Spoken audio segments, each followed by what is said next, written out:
partir da segunda metade do século passado, talvez até mesmo em consequência da derrota nazi-fascista na Segunda Guerra Mundial, a vida política e partidária brasileira teve uma característica bem curiosa.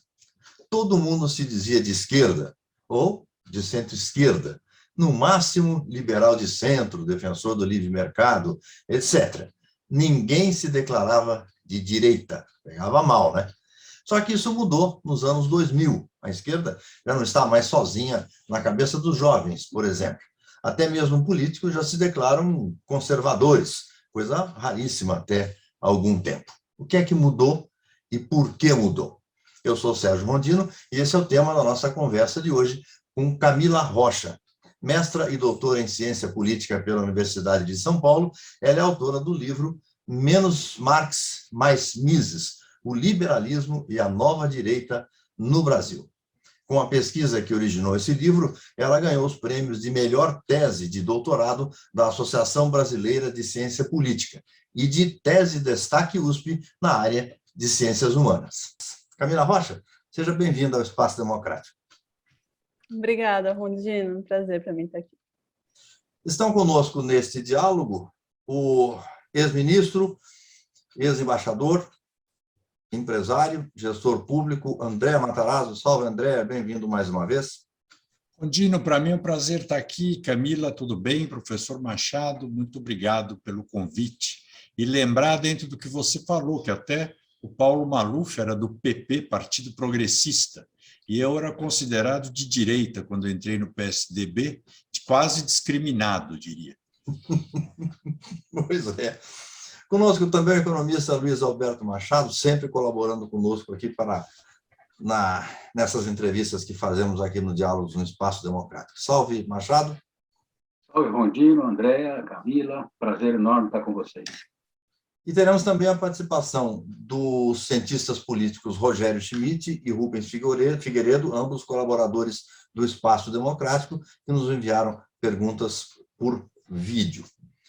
Camila, eu gostaria de começar pedindo que você fale um pouquinho sobre o tema do seu livro. Como é que você escolheu trabalhar sobre isso? Como é que você chegou a esse tema?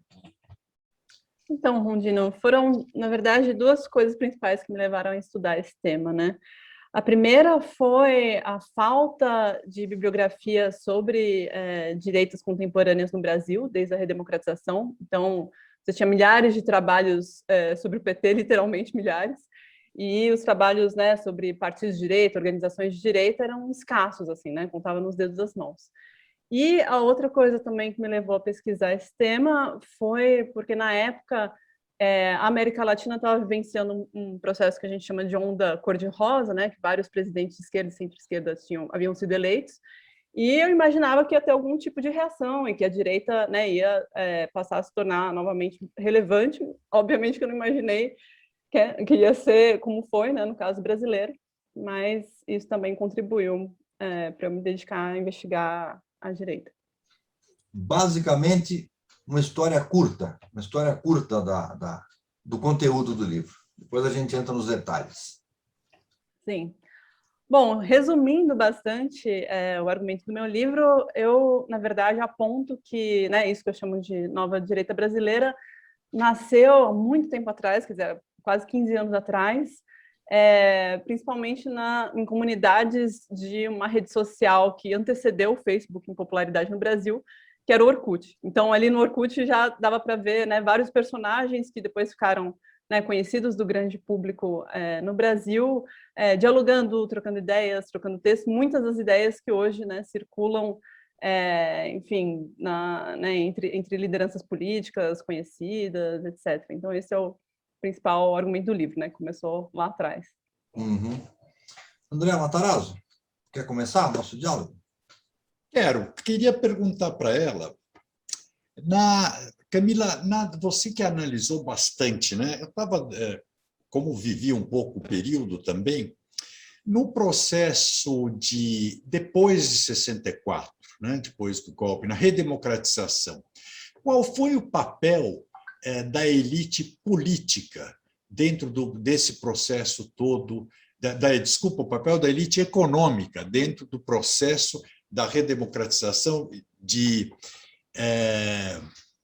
de desenvolvimento do país e até da construção da nova direita. A sensação que eu tenho é que ela meio se omitiu, se terceirizou essa responsabilidade. Mas como é que você enxergou esse caminho? Então, Andréa, eu tendo a concordar com você no seguinte sentido. Eu acho que boa parte da elite econômica brasileira estava, satisfeita com os resultados do Plano Real, né? Então, acabou meio que atuando ali dentro, né, dos marcos, né, do Pacto Democrático de 88, apoiando os governos de turno desde então. E acaba que essa nova direita ela é apoiada por alguns grupos empresariais, né? E aí eu acho que até daria para fazer uma distinção, e eu acho que as próprias pessoas que eu entrevistei faziam essa distinção entre, inclusive, uma ala, vamos dizer assim, mais moderada, que fica até numa, assim, parte é nova direita, parte não é, que é, por exemplo, as pessoas que estavam ali no Instituto Millennium, né, que foi criado ali entre 2005 e 2006, e vamos dizer, a nova direita propriamente dita, né, que é essa que saiu ali das comunidades da internet, que aí foram financiadas principalmente por dois grupos, né, o grupo Localiza, do Salim Matar, e o grupo ligado à família Ling, né? Eu acho que esses foram os dois grupos principais. Família Ling de chinês. Isso, eles têm uma holding que chama Évora, tem também o Instituto Ling, mas eles fundaram, nos anos 80, o Instituto de Estudos Empresariais, no Rio Grande do Sul. Tinham a Ovebra, no Rio Grande do Sul. Conheci eles bem. Interessante que eles estão ativos nisso, você vê? Eu não tinha ideia. É que o William, que era o mais ativo, se mudou para os Estados Unidos, mas ele, enquanto esteve aqui, tanto no Instituto de Estudos Empresariais como no Instituto Liberal do Rio Grande do Sul. Eles deram uma força muito grande. O William é justamente da minha geração. Eu fornecia para eles no Rio Grande do Sul, para Ovebra, e lá também quando eles foram para Barreiras. Era um grupo grande, ficou grande. Camila, antes da pergunta do Machado, me dá licença de levantar um aspecto que eu achei curioso. Na sua tese, inclusive, provavelmente no livro, você coloca a sua origem de estudante da Faculdade de Filosofia, Ciências e Letras da USP, que eu também frequentei, que é um ambiente majoritariamente de esquerda, a cabeça dos jovens é sempre assim, e aí você mergulha num estudo com grupos ideologicamente opostos. Como é que foi essa experiência para você? O que acontece na cabeça da gente? Olha, foi uma experiência muito enriquecedora, porque justamente, né, eu acho que ali no meio em que eu estava, claro que na pós-graduação, eu tinha alguns colegas, né, que eu sabia que eram, enfim, de centro-direita, um pouco mais conservadores, mas eu acho que eu nunca tinha tido a oportunidade, de fato, de dialogar com pessoas que pensassem muito diferente, né, de fato ouvir as pessoas. Então, com certeza me tornou uma pessoa muito mais democrática e muito mais, né, disposta a, de fato, ouvir com atenção o que a pessoa está falando, inclusive, né, assim, não cheguei a mudar de opinião depois de terminar a pesquisa, né, sobre vários assuntos, mas, enfim, acho que me tornei uma pessoa mais sensível, né, nesse sentido, mais aberta. Mais democrática, aberta a ouvir o que as pessoas têm, o que é importante intelectualmente, fundamental, né? Machado, vamos lá? Vamos. Camila, não sei se é uma questão da sequência dos capítulos, mas no seu livro, o nome do Hayek aparece num capítulo ligado à direita tradicional. E o von Mises aparece ligado à chamada nova direita. Os dois são economistas da chamada escola austríaca. Em que você se baseou para fazer essa diferença? Hayek, direita tradicional, Mises, nova direita. Uhum.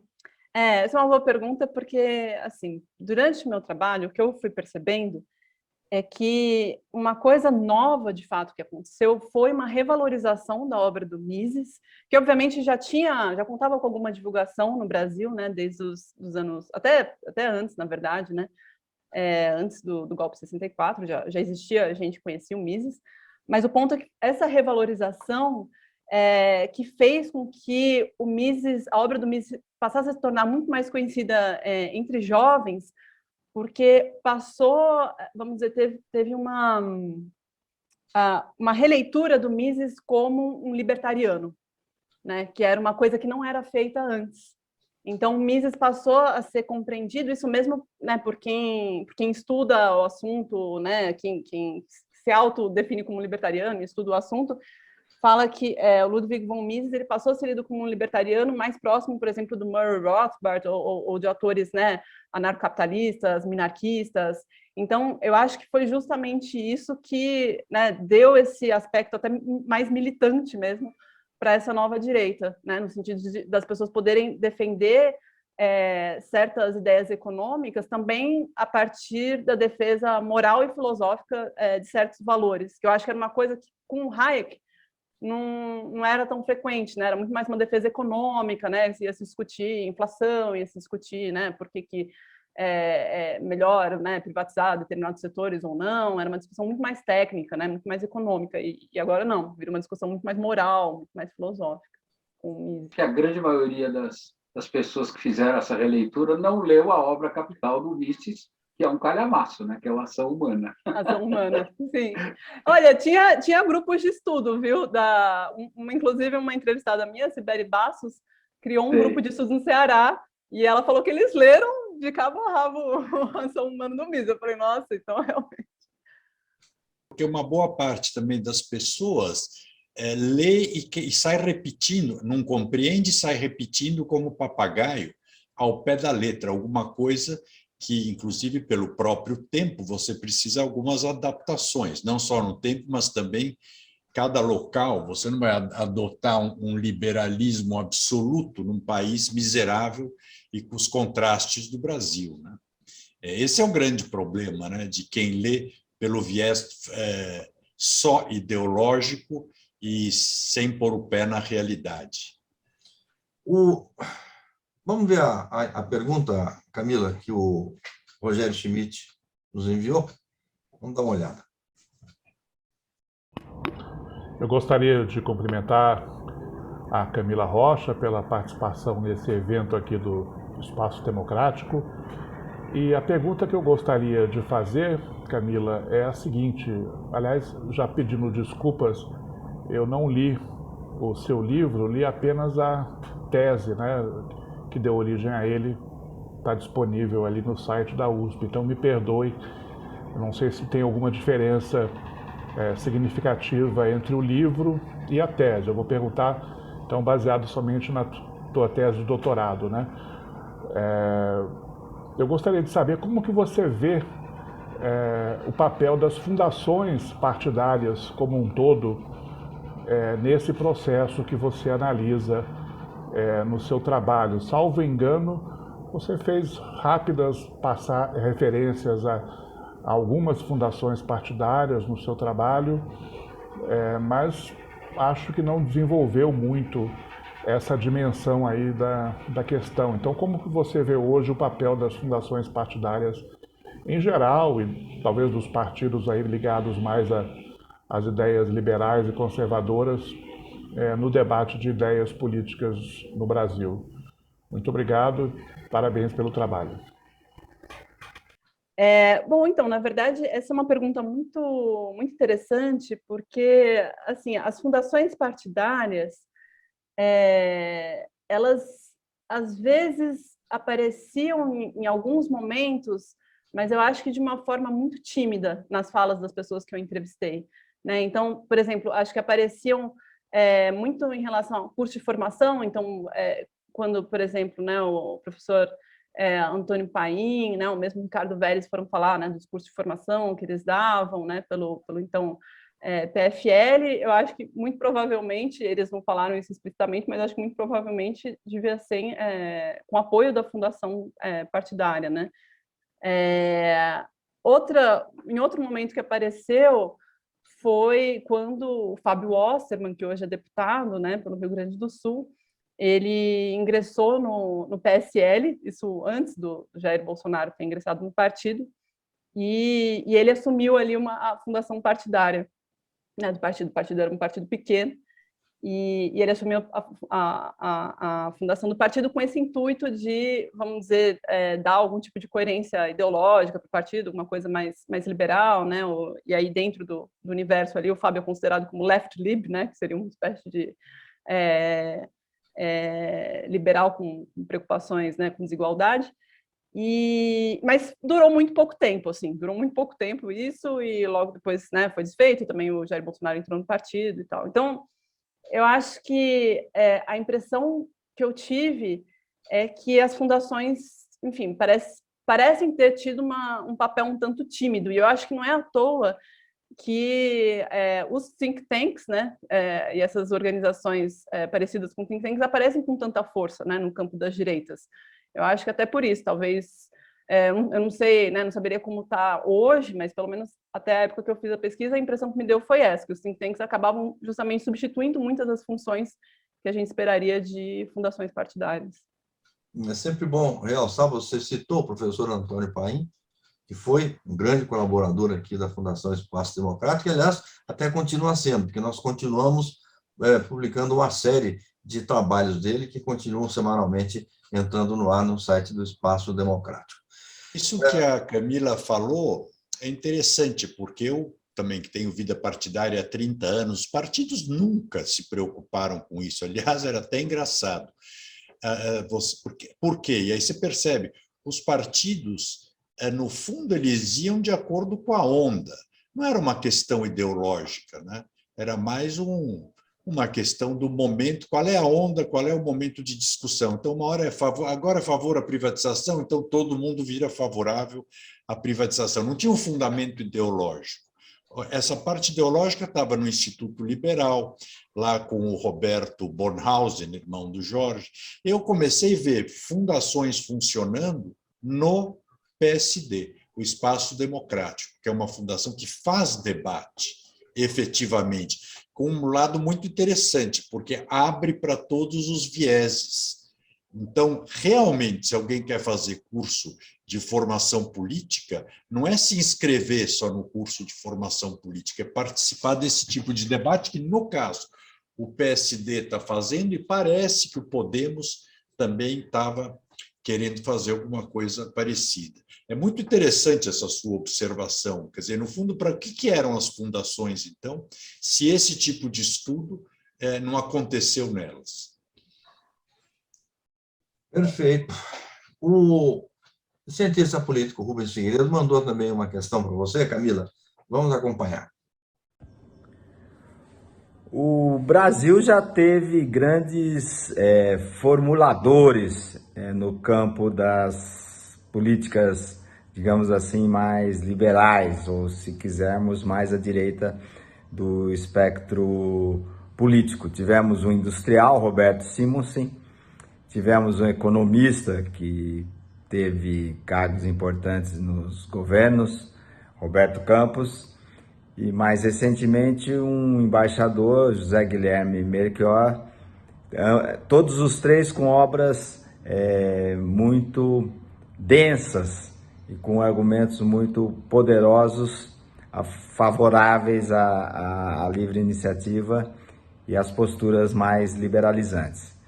Por que o Brasil parou de produzir intelectuais desse quilate, desse calibre, dessa qualidade, e hoje vive um verdadeiro deserto nas ideias?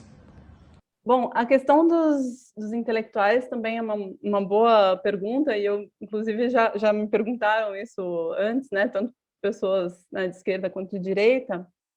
Bom, eu acho que, primeiro, eu acho que houve, na verdade, uma mudança, né, com os anos, em anos recentes, justamente dessa figura do intelectual público, né, do que se espera de um intelectual público, muito importante, né, no seguinte sentido: eu acho que com o tempo, e com a própria democratização da sociedade, eu acho que abriu, vamos dizer, essa democratização abriu mais espaço para mais pessoas falarem. Eu acho que antes era ainda muito elitizado, e que, claro, né, tinha esse aspecto negativo de ser algo muito elitizado, quase que aristocrático, né, os intelectuais o debate intelectual no Brasil, né, que era feito.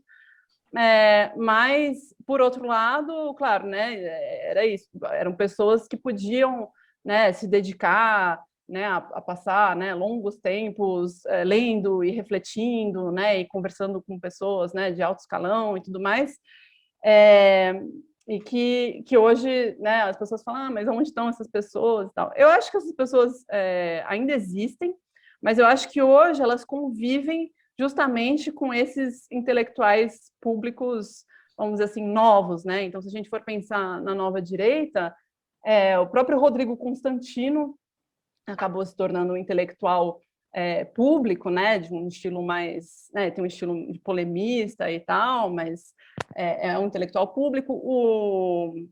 O Hélio Beltrão, por exemplo, passou a ter uma coluna na Folha de São Paulo, né, que é o presidente do Instituto Mises Brasil. Então, eu acho que uma série, né, várias, o próprio Leandro Narlock, que escreveu uma série de livros e tal. Agora, é claro, né, se a gente for entrar no mérito, né, se acha, né, a qualidade do debate que essas pessoas fazem, né, de maior ou menor nível, se é inferior, se não é, intelectualmente, aí eu acho que acaba ficando uma discussão muito subjetiva, né? Porque eu acho que justamente os tempos são outros, assim. Então, eu acho que essas pessoas respondem a um outro tipo de debate, né? Um outro tipo de temporalidade, inclusive, que acontece, né? O debate público, que é muito mais rápido, é muito mais, enfim, às vezes até mais agressivo, né? Do que no passado, mas enfim. Não sei se eu consegui efetivamente responder, mas acho que para comentar era isso que eu queria dizer. André, você tem mais uma questão, né? Quero, e inclusive pego uma carona nisso que ela falou, que é bem interessante. Ela comentou com você no começo que participou, você foi aluna, né, da Sociologia da USP, e depois encontrou pessoas e viu que a direita não era uma coisa tão assustadora como parece. E é verdade isso, que eu estava dizendo, eu sempre dizia isso quando eu entrei no PSDB, as pessoas me conheciam e de repente falavam, puxa, mas você, falei, bom, mas como eu, o que eu tenho? Eu sou exatamente isso, enfim. Mas hoje eu acho que quando a gente vê o que a gente vê em rede social e vê esse debate público, é para ficar com medo, porque é apavorante pela grosseria, por várias coisas. Mas você, como você é pesquisador e pesquisou, eu estava lendo na sua tese, você encontrou no Instituto Liberal a direita moderna, né? A direita intelectual mais moderna, contemporânea. E aonde está essa direita, Camila? Porque isso é bacana de você dizer, para a gente saber, até para as pessoas conhecerem o que é a direita moderna, né? Democrática, liberal nos costumes e liberal na economia, liberal no sentido de que cada um cuida da sua vida, não vou eu impor determinadas coisas. Então, onde está essa gente, né, para a gente chamar para o debate, para a gente introduzir na cena? Sim, olha, eu acho que essas pessoas existem, né? Agora, o que acaba acontecendo, André, é que elas acabam ficando, assim, eu acho que muito espremidas, né, no cenário atual, porque, por um lado, você tem, né, o fenômeno do bolsonarismo, que é, né, uma coisa acachapante. E não é direita. Não, fenômeno quer de dizer, não é a extrema-direita, direita que nós estamos falando. Não. Eu sempre faço essa distinção, assim, não, nova direita é outra coisa. E aí eu acho que dentro da nova direita ainda, porque aí, como você disse, né, a maior parte das pessoas acabou se autodenominando como liberais conservadores. É claro que existem as pessoas que, justamente como você disse, são liberais na economia e liberais nos costumes, né? Essas pessoas existem, mas eu sinto que elas não encontram muito um espaço de representação na sociedade, e aí eu digo tanto em termos partidários, né, institucionais, como mesmo na sociedade civil, porque eu acho que aí quando elas vamos dizer, estão no campo, quando elas estão no campo progressista, elas acabam sendo taxadas, né, de neoliberais e tal, e as pessoas, né, já não conseguem, eu acho que, ter um debate legal. E aí no campo das direitas acontece o contrário, né, porque aí são Mas taxadas. é um processo dinâmico, porque no governo Fernando Henrique nós éramos chamados de neoliberais quase como uma ofensa por ser da direita. Hoje é o contrário, o neoliberal já é olhado meio como esquerda. Mas, Camila, que entidades hoje existem bacanas, de centro-direita, de direita, enfim, onde há o debate, onde há o estudo e onde você encontra essa nova direita? Olha, eu acho que hoje as pessoas acabam... Bom, tem muitos grupos de estudo nas universidades. Acho que isso foi uma coisa que eu reparei no meu trabalho. Existe na universidade, então? Existe. Tem na universidade. Ok, Existe. você vê. Existem grupos de estudo que as pessoas, né, auto-organizados para ler várias obras. Eu acho que é um movimento muito interessante. E eu acho que, para além da universidade, na internet é possível encontrar as pessoas que eventualmente participam de comunidades virtuais ou que têm blogs, né, e que trocam textos. Eu acho que também é possível encontrar. Mas acaba, como eu disse, acaba ficando mais dispersas mesmo, né? Porque tem essa dificuldade. Eu acho que uma parte delas está reunida numa tendência que chama Livres, que acabou migrando para o Partido Novo, que é justamente encabeçado pelo Fábio Osterman, por exemplo. Acho que, em termos partidários, acho que seria mais... O Livres cresceu, quer dizer, ele começou no PSL lá atrás, né? Depois ficou solto, sem partidos. Eu sei que eu sou do Livres. E ficou uma tendência de pessoas liberais que estão na delas, estão tentando levar isso. Agora, acho que a grande notícia, né, Machado, é a gente ouvir isso da Camila, que está na universidade novamente. Isso é uma coisa extremamente positiva, porque volta-se a discutir uma outra tendência, né? Amplia a discussão. Mas ela diz que está na universidade, mas ela, aparentemente, está falando de grupos pequenos, meio tímidos e tal, ou isso já está entrando, por exemplo, a ordem, no meu tempo, a ordem, não, tem que ler Marx, tem que ler não sei o que, aquela coisa chatíssima, mas hoje em dia, alguém fala, leia Mises, entendeu? Na universidade, vamos ler isso, vamos ler aquilo. Estou falando estruturalmente, não grupinhos isolados. Já tem isso ou ainda não? Ou ainda... Antes de eu ir para a minha próxima pergunta, deixa eu acrescentar alguma coisa ao que a Camila falou. Realmente você tem esses grupos que surgiram muito tímidos, por exemplo, como é que é o nome dele? O Cristiano Fioca, lá foi meu aluno na FAAP. Quando ele quis montar um Instituto Liberal, ele veio falar comigo. Falei, olha, eu estou meio fora disso hoje, mas eu vi alguns surgirem assim. Dentro do que você falou dos intelectuais, você tem alguns bons intelectuais que foram para o governo. Alguns saíram, se decepcionaram, outros continuam. Entre os que saíram, tem o próprio...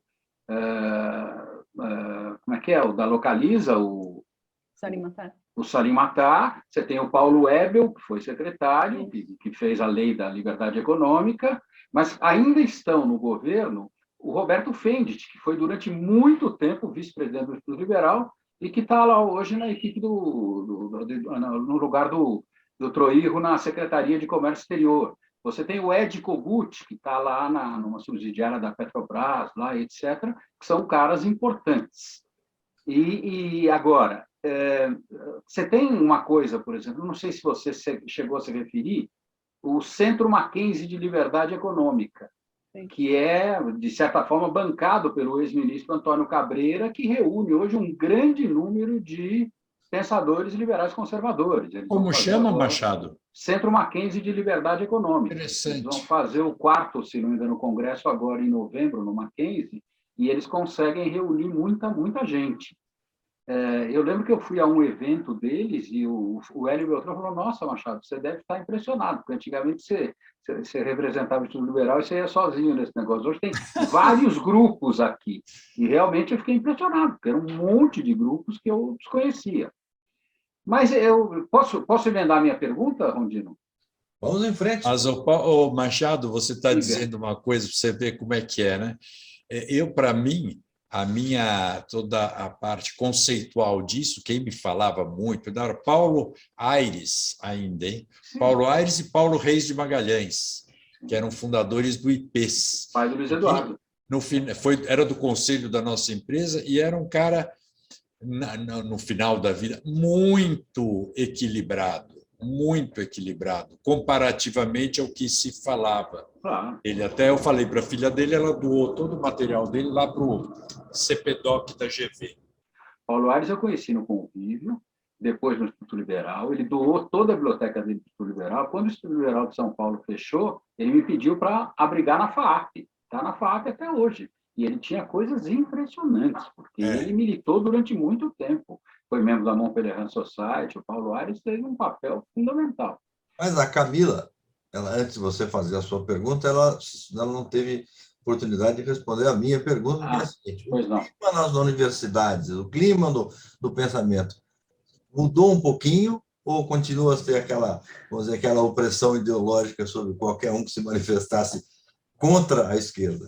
O que você acha? Olha, Rondino, eu acho que tem espaços e espaços, né? Eu acho que como o professor Luiz Alberto falou, por exemplo, né? Eu fui em algumas atividades do centro do Mackenzie, né?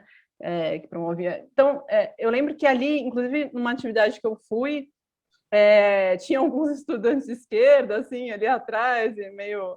Mas a atividade correu normalmente, não teve nenhum problema, né? Não aconteceu nada. E tudo bem, parecia que tinha uma convivência ali, né, minimamente democrática e pacífica. Agora, se a gente for pensar, por exemplo, né, no que aconteceu quando o Josias Teófilo, por exemplo, foi fazer uma apresentação, né, do documentário sobre o Olavo de Carvalho numa universidade pública, se não me engano, acho que foi na Bahia, mas posso estar enganada, eu sei que foi no estado do Nordeste, e aí sim, teve violência, foi um horror, violência física. Então, eu acho que acaba dependendo muito do espaço, né, em que a pessoa está, inclusive, às vezes, até da própria, às vezes, não é nem da universidade, mas da faculdade, né? Então, posso pensar na própria, né, onde eu estudei, que foi na USP, como a USP é muito grande, então, também, acho que a convivência acaba dependendo muito do lugar, né, da faculdade que você está. Assim. Então, por exemplo, na faculdade de economia, com certeza esses debates, né, sempre ocorreram, acho que agora estão ocorrendo com maior frequência do que antes. Na faculdade de ciências, de letras e ciências humanas, a impressão que eu tenho, eu nunca presenciei casos de violência física, né, de agressão física, mas com certeza tinha uma intolerância muito grande. Eu acho que isso, em alguma medida, permanece, mas a impressão que eu tenho é que esses grupos conseguiram ganhar uma solidez maior. Assim. Antes eu acho que eram só algumas pessoas mesmo, acho que hoje tem grupos formados assim que são mais sólidos. Então acaba dependendo muito. A minha pergunta se originou de um fato que eu conheço pessoalmente, que é de um professor da Universidade Federal de Pernambuco, que é um intelectual de direita, que num determinado momento teve a sua sala invadida, pichada pelos alunos de esquerda, queriam a expulsão dele da universidade, etc. e tal. Pouco tempo depois, ele publicamente rompeu também com a direita bolsonarista. E hoje os dois lados o massacram ele está até quieto, né? Para fazer o quê? Nesse clima polarizado, não há liberdade intelectual que sobreviva, né? Mas vamos lá, Machado. Deve ser um cara que tem bom senso, porque hoje em dia o bom senso está massacrado e interditado. Por aí. Vamos lá, Camila. Nas eleições primárias realizadas na Argentina, agora no dia 12 de setembro, o partido do governo, liderado pelo Alberto Fernandes, sofreu uma fragorosa derrota. Ganhou o grupo ligado ao ex-presidente Macri, mas o que chamou também a atenção foi o crescimento da nova direita de lá, inclusive com o Javier Milei, que é um cara meio... como é que se diz? Ele parece o Collor, ele aparece bem na televisão, ele é meio histriônico, etc. Tem uma votação muito expressiva. Se ele conseguir repetir isso, ele é candidato a deputado nacional, isso vai significar um crescimento da nova direita. A minha pergunta é a seguinte: esse fenômeno da nova direita, além do Brasil e Argentina, está presente em outros países da América do Sul ou da América Latina, ou está restrito a esses dois países? Olha, Luiz Alberto, até onde eu sei, eu também conheço esse caso da Argentina, inclusive conversei com 2 pesquisadores ontem mesmo sobre isso, e inclusive é bem parecido com o Brasil, essa questão dos jovens, a presença online e tudo mais, bem parecido. Agora, eu sei que existem, no começo da minha investigação, eu cheguei a entrar em contato com alguns jovens de países latino-americanos, né, que defendiam as mesmas ideias, mas assim, a impressão que inclusive participavam, né, de think tanks liberais, mas a impressão que eu tive é que, em comparação com o Brasil, assim, é muito mais frágil, assim, né? São menos pessoas, é menos organizado, tem menos enraizamento, né? E aí por uma série de motivos. Mas eu acho que, com certeza, no Brasil isso tomou uma dimensão que, até onde eu sei, em nenhum outro país da América Latina tomou, nem mesmo na Argentina ainda, né? Mesmo com esse movimento agora. Acho que no Peru tem alguma coisa, porque o próprio, como é que se diz, o autor lá do El Otro Sendero, como é que é o nome dele, Rondino? Ele foi candidato O dirigente do Sendero Luminoso? Não. Ele escreveu aquele livro El Otro Sendero sobre a economia informal no Peru. Ele era ligado ao Prêmio Nobel de Literatura, ao Mário Vargas Llosa. O De Soto, não era o De Soto? O Hernando De Soto foi candidato agora, mas ficou, acho que, em terceiro lugar. Eu acho que tem alguns jovens peruanos que seguem assim naquela linha.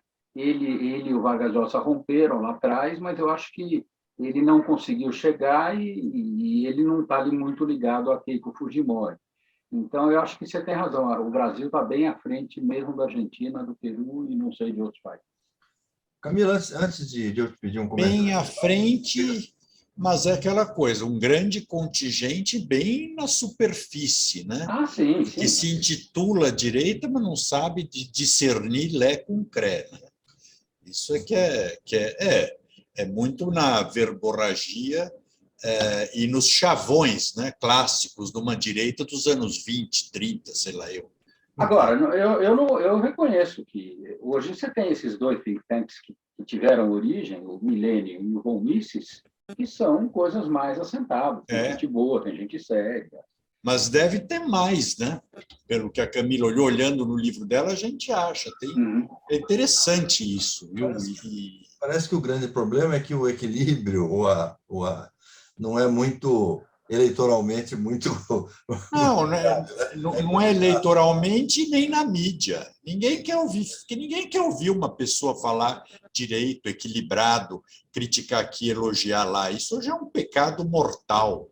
Então, na esteira disso que eu queria fazer uma última pergunta para a Camila, antes do comentário final dela, que é sobre o papel exatamente da internet e das redes sociais.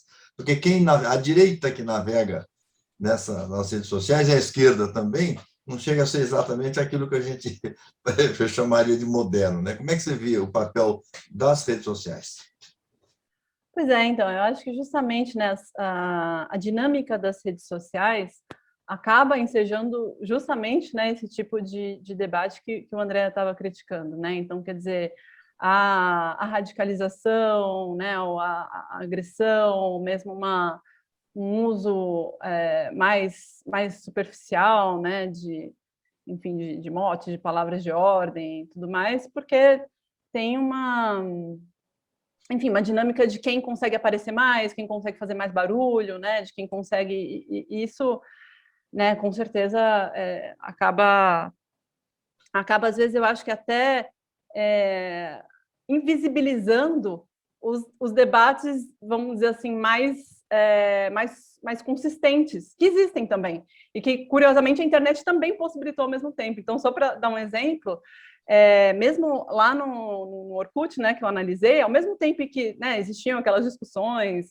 né, com palavrões e sarcasmos, etc. e tal, mas também existiam discussões bastante sérias, assim, e as pessoas realmente preocupadas, enfim, com um debate racional de ideias. Mas então, eu acho que essas duas coisas coexistem, na verdade, e que o que acaba acontecendo é que essas pessoas, né, quem grita mais alto acaba aparecendo mais e acaba, né, criando ali um barulho maior e acaba invisibilizando essas discussões que aí acabam indo, né, para os bastidores, para coisas que a gente não consegue muito ter acesso, não consegue ver. Hoje, se tivesse eleição para o rei da selva, papagaio ganhava do leão. Porque... Provavelmente. Que vale pelo barulho, não pelo que faz. Provavelmente. Ô, Camila, com base, para encerrar, com base naquilo que você colheu no seu livro, para onde caminha o Brasil? Para o centro, para a direita, para a esquerda? O que você... Estou falando em décadas, não estou falando amanhã, não estou falando em eleição do ano que vem, nada disso. Estou pensando no futuro a médio prazo. Como é que você vislumbra isso? Nossa, difícil. A médio prazo? Olha... Vou simplificar a pergunta. As chances dessa nova direita de se tornar, essa equilibrada, de se tornar preponderante, são reais ou ainda está muito distante essa possibilidade? Eu vou escolher um caminho. Eu acho que não é exatamente distante, né? Porque a gente tem... Acho que existem lideranças políticas que, enfim, encabeçam, né, essas ideias e que estão ativas e que estão por aí. Eu acho que, ainda que isso, né, no próximo ciclo eleitoral, se é que a gente vai ter eleições, espero que sim, mas caso a gente tenha, tá, tudo bem, as pessoas podem não conseguir o espaço que elas estão querendo, mas eu acho que, a médio prazo, eu vejo como um fenômeno sustentável. Sabe? Eu vejo como um fenômeno que, de fato, está enraizado na sociedade civil e que eu acho que, assim, essas pessoas podem, eventualmente, continuar participando de governos em nível federal, mas eu acho que, principalmente, governos estaduais, governos municipais, porque são pessoas que estão ativas, né? Eu acho que esse que é o ponto principal. São pessoas que estão ativas, que querem colaborar, que querem participar, que querem fazer. Então, eu acho que sim, acho que ainda existe espaço. Agora, o quanto de espaço, né, que elas vão conseguir, aí que é a questão. Eu acho que ainda o próximo ciclo ainda está muito nebuloso, mas, enfim, passado isso, eu acho que tem sim chance. Está perfeito. Camila, muito obrigado, viu, pela sua participação aqui, abrilhantando esse nosso diálogo no Espaço Democrático. Agradeço muito. Obrigado a você, Machado. Obrigado, André Matarazzo. Espero que a gente tenha contribuído para o papel da Fundação Espaço Democrático, que é de formação política, de estudos de formação política. Muito obrigado a vocês. Obrigado. Obrigado. E obrigado especialmente a você que nos acompanha aqui nesse diálogo.